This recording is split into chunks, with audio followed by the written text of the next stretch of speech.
Halo semuanya, perkenalkan saya Nadia Sofa Salsabila, selaku moderator dalam presentasi kelompok yang akan membahas topik yang sangat relevan di era digital, yaitu cyberbullying. Topik ini tidak hanya menyangkut dunia maya, tapi juga menyentuh aspek psikologis, sosial, dan kemanusiaan dalam kehidupan kita sehari-hari. Pertama, perkenalkan para pembicara kita pada hari ini ada Felix, Kendrick, Gilbert, Franco, Juan, Andrew, Kalisto, Cecilia, Felicia, Fikri, dan Yosef.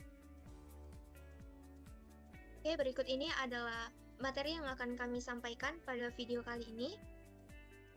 Sekarang kita akan masuk ke bagian pertama, yaitu pengenalan tentang apa itu cyberbullying, apa bedanya dengan bullying biasa, dan bagaimana contoh bentuk cyberbullying. Materi ini akan dibawakan oleh Felix, Yosef, dan Franco. Silakan. Baik, terima kasih. Saya akan menjelaskan pengertian sederhana dulu dari cyberbullying itu. Apakah itu cyberbullying?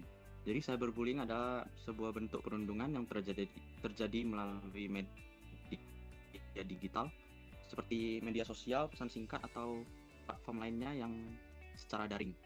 Dengan kemajuan teknologi pada saat ini yang semakin berkembang pesat, pelaku dapat dengan sangat mudah menyebarkan komentar negatif, fitnah, ataupun ancaman yang dapat menyudutkan kepada korban tanpa harus bertatap muka atau bertemu langsung.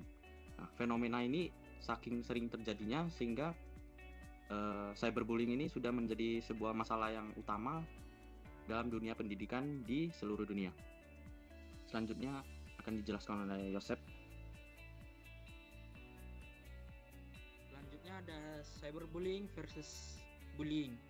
Kalau kita bandingkan berdasar tabel ini, apa sih bedanya cyberbullying dan bullying biasa? Pada aspek media, cyberbullying terjadi lewat media digital, sementara bullying biasa terjadi secara langsung atau biasa secara fisik atau verbal. Pada aspek anonimitas, pelaku cyberbullying bisa menyembunyikan identitasnya, beda dengan bullying langsung yang biasanya terlihat siapa pelakunya. Pada aspek jangkauan, cyberbullying bisa viral dan dilihat banyak orang. Bayangkan kalau satu postingan jahat dilihat ribuan orang. Sedangkan bullying dampaknya terbatas pada lingkungan sekitar. Lalu pada aspek bukti, cyberbullying lebih mudah dibuktikan, seperti tinggal screenshot atau jejak digital. Pada bullying, sulit untuk dibuktikan kecuali ada saksi atau bukti fisik yang terjadi pada korban bullying. Selanjutnya, contoh-contoh bentuk cyberbullying akan dijelaskan oleh teman saya. Baik, terima kasih. Oke, supaya lebih jelas, ini adalah beberapa contoh cyberbullying yang sering terjadi. Yang pertama, menghina atau mengejek secara online, seperti mengirim komentar negatif, ejekan atau kata-kata kasar melalui media sosial atau pesan instan. Selanjutnya yaitu menyebarkan hoax atau fitnah, seperti membuat dan menyebarkan informasi palsu atau tuduhan yang mencemarkan nama baik seseorang. Selanjutnya, menyebarkan foto atau video pribadi tanpa izin, seperti membagikan konten pribadi korban tanpa persetujuan, yang tujuannya untuk mempermalukan dan menjatuhkan. Yang terakhir, ada ancaman atau pelecehan secara daring, seperti mengirim pesan bernada mengancam, menakut-nakuti, atau melakukan pelecehan verbal secara online. Oke, setelah kita memahami dasar dan perbedaan dari cyberbullying, kini kita akan masuk ke pembahasan yang lebih spesifik, yaitu mengenai jenis-jenis cyberbullying yang umum terjadi di dunia digital serta platform digital. Apa saja yang kerap digunakan sebagai media terjadinya cyberbullying? Materi ini akan dibawakan oleh Kendrick dan Felicia. Oke, saya akan menjelaskan beberapa jenis cyberbullying. Yang pertama terdapat harassment, yaitu berupa tindakan gangguan yang berulang kali, misalnya dengan mengirim pesan yang secara berulang-ulang yang dapat mengganggu seseorang. Yang kedua terdapat flaming, yaitu ketika terdapat pertengkaran atau perdebatan, dan satu orang tersebut dengan sengaja memanas-manaskan perdebatan tersebut dan tujuan untuk membuat orang menjadi lebih marah. Yang ketiga terdapat denigration, yaitu dengan merusak nama baik seseorang dan menyebarkan rumor palsu. Selanjutnya, kemudian yang keempat terdapat impersonation, yang dimana seseorang berpura-pura menjadi orang lain dan tujuan untuk merusak reputasi mereka. Yang kelima, terdapat outing. Yang terdiri dalam doxing yaitu menyebarkan informasi pribadi atau rahasia tanpa izin orang lain. Yang keenam, terdapat exclusion, yang dimana orang yang dengan sengaja tidak mengajak orang lain ke suatu diskusi atau grup secara online. Yang ketujuh, terdapat cyber stalking, yaitu tindakan mengintai, mengawasi, mengirim pesan secara berulang, gangguan secara berulang, yang hampir sampai tindakan mengancam yang sangat bisa membuat tidak aman kepada lawannya. Sekarang kita masuk ke alat untuk cyberbullying. Jadi untuk alat-alatnya itu yang pertama itu kita ada media sosial, yang dimana itu media sosial termasuk Instagram, Twitter, Facebook, dan TikTok. Jadi Instagram itu sering kasus body shaming itu atau komentar jahat di kolom komentar postingan.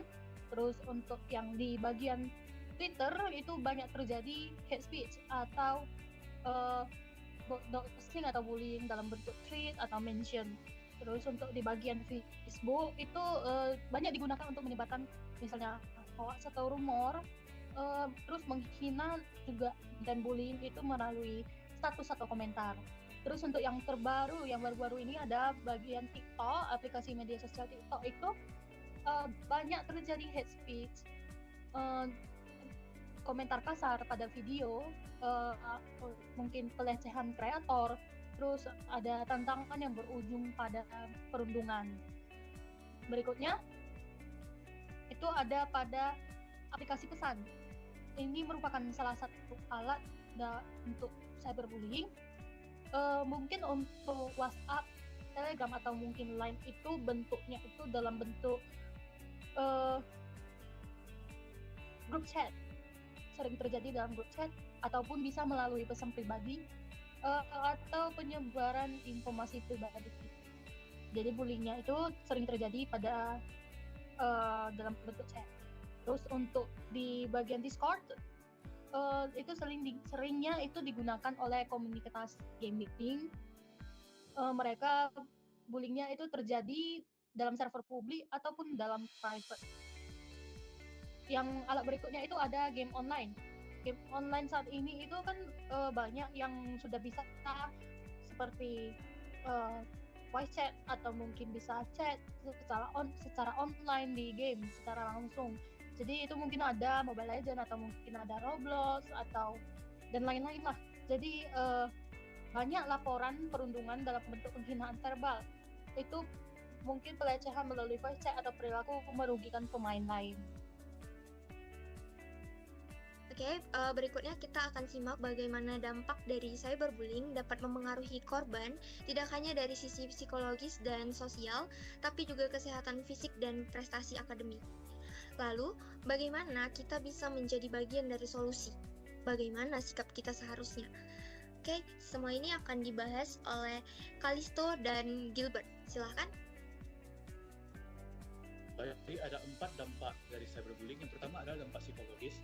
Cyberbullying bisa meninggalkan luka yang tak kasat mata maupun yang secara langsung bisa kita lihat.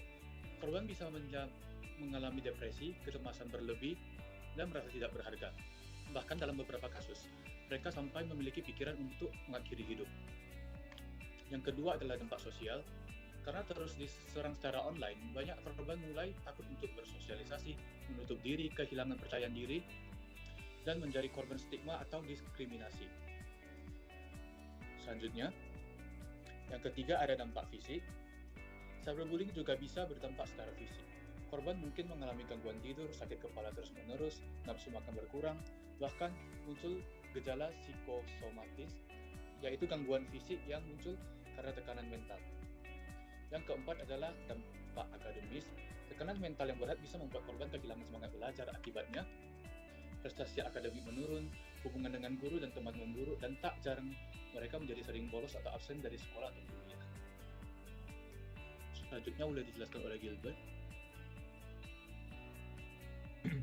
Oke, untuk menghadapi kasus cyberbullying sangat penting bagi kita untuk menjadi bagian dari solusi. Salah satu langkah awal yang dapat kita lakukan adalah dengan merangkul korban secara empatik. Beberapa hal yang bisa dilakukan antara lain mendengarkan cerita korban tanpa menghakimi, memberikan dukungan emosional yang tulus, membantu mereka mengambil langkah-langkah pelindungan seperti memblokir pelaku atau menyimpan bukti, mendorong korban untuk mencari bantuan profesional seperti konselor sekolah atau psikolog, dan yang penting menciptakan lingkungan yang aman, sehat, saling peduli, baik itu di dunia nyata maupun di dunia digital. Dengan kepedulian dan aksi nyata, kita dapat bersama-sama menghentikan rantai cyberbullying. Oke, selanjutnya mari kita bahas tentang cara mencegah dan mengatasi cyberbullying yang bisa dilakukan baik oleh individu, orang tua, sekolah, maupun komunitas. Kemudian dilanjut ke bagian yang tak kalah penting, yaitu payung hukum yang akan melindungi korban cyberbullying di Indonesia. Materi ini akan membantu kita mempersiapkan diri menghadapi potensi cyberbullying di sekitar kita. Silakan kepada Cecilia dan Fikri untuk menyampaikan materinya. Baik, terima kasih Nadia. Saya akan menjelaskan bagaimana cara kita untuk mencegah cyberbullying. Yang pertama, pendidikan dan kesadaran dari diri sendiri untuk tidak menghujat suatu individu dan berkomentar dengan jahat. Yang kedua, penguatan karakter anak dan remaja. Yang ketiga, pengaturan privasi di media sosial. Hal ini adalah langkah utama untuk melindungi kita dari cyberbullying. Yang keempat adalah kebijakan sekolah dan komunitas. Hal ini bisa dilakukan oleh beberapa komunitas-komunitas di Indonesia maupun kebijakan sekolah. Yang terakhir adalah tak kalah penting, yaitu pengawasan dari orang tua kita. Selanjutnya saya membacakan penanganan cyberbullying. Yang pertama adalah jangan membalas pelaku dengan komentar yang lebih jahat. Yang kedua adalah menyimpan bukti bahwa kita sendiri terkena cyberbullying. Yang ketiga adalah blokir dan laporkan pelaku. Yang keempat adalah melaporkan ke pihak berwenang. Dan 5, pendampingan oleh orang tua. Lalu selanjutnya ada penanganan melalui hukum, yang dimana ada beberapa undang-undang yang bisa melindungi korban untuk bisa membela dirinya dan tidak salah arah. Jadi ada 5 pasal di sini. Yang pertama ada pasal 27 ayat 1 UU ITE yang fungsinya untuk melindungi korban dari penyebaran konten berbau pornografi atau pelecehan seksual secara daring. Lalu ada pasal 27 ayat 3 UU ITE. Ini sering digunakan dalam kasus cyberbullying berupa hinaan atau fitnah terhadap korban. Jadi mungkin bisa digunakan untuk mereka yang dihina melalui dunia digital atau cyber ya. Lalu selanjutnya pasal 27 ayat 4 UU ITE, yang mana pasal ini berfungsi untuk melindungi korban dari bentuk ancaman atau pemerasan online. Lalu ada pasal 29 UU ITE, yang mana pasal ini dipergunakan untuk kasus-kasus yang menyangkut ancaman personal yang menakut-nakuti korban secara psikologis. Contohnya seperti stalker dan lain-lain ya. Lalu ada pasal 28 ayat 2 UU ITE yang dipergunakan untuk melindungi korban dari cyberbullying yang bermuatan ujaran kebencian atau diskriminasi SARA gitu. Oke, lanjut. Oke, selanjutnya teman-teman, dalam presentasi ini kami memilih untuk tidak membahas contoh kasus nyata secara spesifik demi menghormati privasi dan perasaan korban. Sebagai gantinya, kami akan menyajikan fakta dan data yang akurat untuk memberikan gambaran luas dan objektif tentang fenomena cyberbullying. Dengan cara ini, kita bisa memahami masalah ini dengan baik tanpa melukai siapapun. Dan yang terakhir, akan kita tutup dengan peran kita semua dalam menghadapi cyberbullying. Materi ini akan disampaikan oleh Nguan dan Andrew. Silakan. Nah, cyberbullying itu bukanlah sebuah isu kecil. Dari dalam data itu menunjukkan bahwa banyak anak dan remaja yang telah terpapar dan bahkan terlibat langsung dalam tindakan ini. Berdasarkan data dari Center of Digital Society pada tahun 2021, dari 3.077 siswa SMP dan SMA di Indonesia, banyak 45,35% mengaku pernah menjadi korban cyberbullying. Ini artinya hampir setengah dari siswa yang disurvei pernah mengalami perundungan di dunia maya. Tidak hanya itu, 38,41% dari mereka juga mengaku pernah menjadi pelaku. Menunjukkan bahwa perilaku ini bukan hanya berdampak pada korban, tapi juga banyak dilakukan oleh remaja itu sendiri, baik secara sadar maupun tidak. Kemudian, menurut data UNICEF tahun 2022, dari 2077 anak di Indonesia, banyak 45% menyatakan pernah menjadi korban cyberbullying. Ini menunjukkan bahwa permasalahan ini cukup merata dan serius di kalangan anak-anak.